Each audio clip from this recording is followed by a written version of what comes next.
PTI की मखसूस नशिस्तों से मुतालिक इलेक्शन कमीशन का अहम इजलास इस्लामाबाद में जारी है। इजलास में सुप्रीम कोर्ट के वजाहती बयान का भी जायजा लिया जा रहा है। मजीद जानते हैं डॉन न्यूज के नुमाइंदे इरफान सदोजई से। इरफान, बताइए कि इलेक्शन कमीशन इजलास में मजीद किन उमूर पर गौर किया जा रहा है?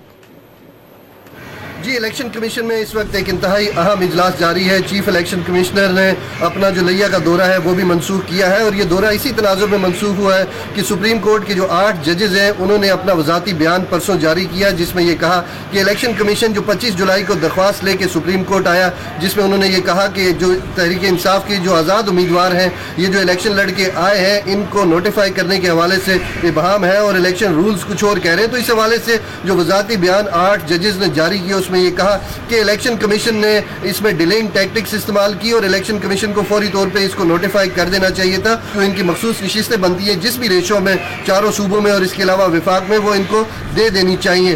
कमीशन ने एक अलग ही स्टांस ले रखा था। उन्होंने कहा था कि जो हमारे रूल्स हैं वो कुछ और कह रहे हैं, चूँकि इन्होंने जब जो इलेक्शन लड़ने से पहले इन्होंने ये फॉर्म जब जमा करवाया तो उसमें ये कहा गया था कि जो पार्टी चेयरमैन है वो जिनका उन्होंने जिक्र किया वो हमारे रूल्स के मुताबिक जो इंट्रा पार्टी इलेक्शन हुए थे वो उसमें कानून के मुताबिक वो नहीं थे, तो इस वजह से इबाम था। तो इन सारी चीज़ों को लेके इलेक्शन कमीशन में आज एक इंतहाई अहम इजलास हो रहा है।